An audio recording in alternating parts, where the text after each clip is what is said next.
नमस्कार मंडळी, मी आहे पायल आणि तुमचं स्वागत आहे माझं यूट्यूब चॅनलवरती। आज मी तुम्हाला आमच्या पद्धतीने वाव माशाचं कालवण करून दाखवणार आहे। आमच्या पद्धतीचं माशाचं कालवण खूप सोप्या पद्धतीने बनवलं जाते। तीच रेसिपी आज मी तुमच्यासोबत शेअर करणार आहे।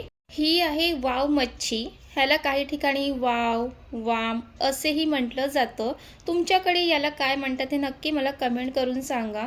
आणि हे मस्त असं मांसाने भरलेलं ही मच्छी असते। ह्यामध्ये एक दोन असेच काटे असतात, जास्त काटे या मच्छीमध्ये नसतं।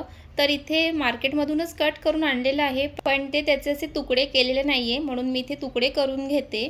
आणि ही पिवळी वाव आहे। पिवळी वाव ना चवीला खूप छान असते। आणि आमच्या पद्धतीने माशाचं कालवण ना खूप अगदी सोप्या पद्धतीने बनवलं जातं।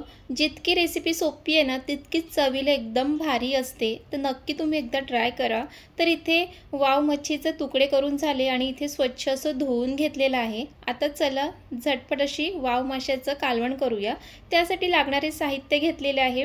इथे मी चिंच आहे ती पाण्यामध्ये भिजवून त्याचा रस काढून घेतलेला आहे। यामध्ये चिंचेचा आंबट खूप छान लागतो। त्यानंतर इथे लसूण, आलं, मिरची याचं हे वाटण घेतलेलं आहे। कोथिंबीर आहे, टोमॅटो आणि मिरच्या घेतलेल्या आहेत। बस इतकं साहित्य लागतं। आणि चला हे साहित्यही रेडी आहे। आणि ह्या ना कालवणामध्ये ना वाटण भरपूर घालायचं। वाटण भरपूर घातलं की माशाचं कालवण खूप छान होते। तर चला गॅसवरती मी कढई ठेवून घेतली, त्यामध्ये तेल घालणार आहे। तेल व्यवस्थित गरम होऊन द्यायचं आणि त्यानंतर मग सर्वात आधी तर त्यामध्ये वाटण घालायचे। वाटण घालायचं आणि इथे तुम्ही पाहू शकतात की वाटण मी भरपूर ह्यामध्ये घातलेलं आहे।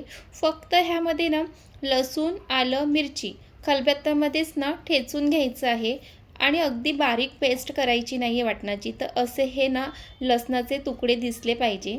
त्यानंतर वाटण छान परतून झालं की त्यानंतर मग त्यामध्ये हळद, मीठ, घरगुती मसाला, काश्मीरी मसाला हे सर्व टाकून घेणार आहे।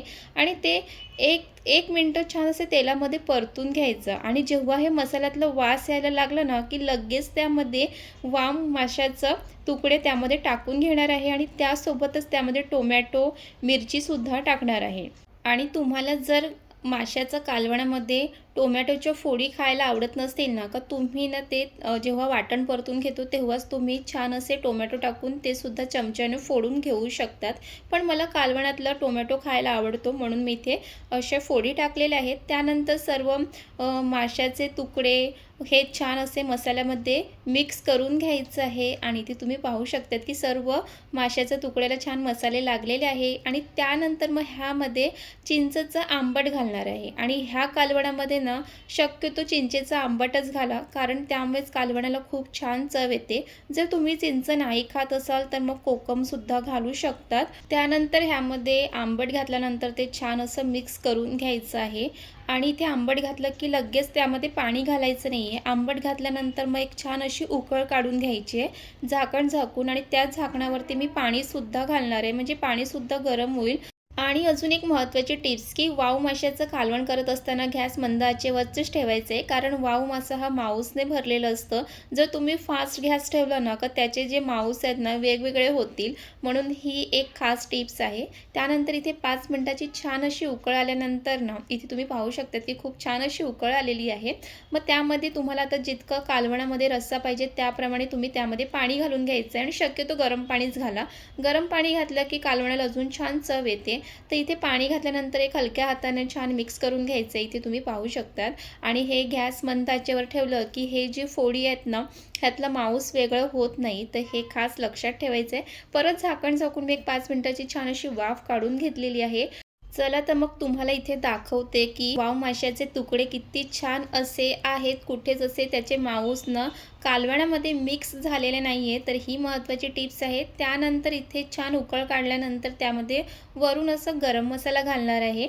तर गरम मसाला घातला की अगदी 2 मिनिटाचीच एक छान वाफ काढून घ्यायची, म्हणजे गरम मसालासुद्धा कालवणामध्ये छान मिक्स होतं। इथे मी 2 मिनिटाची छान अशी वाफ काढून घेणार आहे। आणि त्यानंतर मग आपलं हे अगदी एक 15 मिनिटामध्ये कालवण बनून तयार होते। आणि इथे आपलं ना 2 मिनिटाची वाफ झालेली आहे। आणि इथे तुम्ही पाहू शकतात की मस्त चमचमीत चविष्ट असं हे कालवण बनून तयार होते।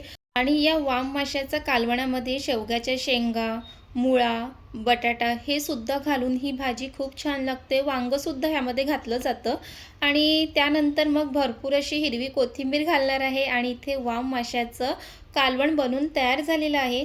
खूप सोपी रेसिपी आहे. तुम्हीसुद्धा एकदा नक्की या पद्धतीने वाम माशाचं कालवण करून बघा आणि आजची रेसिपी आवडली असेल तर लाईक करा, कमेंट करा आणि शेअर करा आणि अशाच घरगुती सोप्या रेसिपीसाठी आपल्या चॅनलला नक्कीच सबस्क्राईब करा आणि मस्त असं चमचमीत चविष्ट गरम भातासोबत हे कालवण तर अप्रतिम लागते आणि हे कालवण थंड झालं की अजून त्यातला जो रस्सा आहे तो घट्ट होत जातं.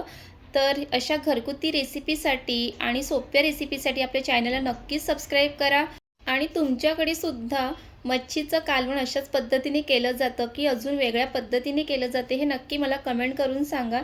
तर चला मग पुन्हा भेटूया अशा छान रेसिपीसोबत. तिथपर्यंत मस्त खा, मस्त राहा आणि जाता जाता चॅनलला सबस्क्राईब करायला विसरू नका. Bye bye. पुन्हा भेटूया.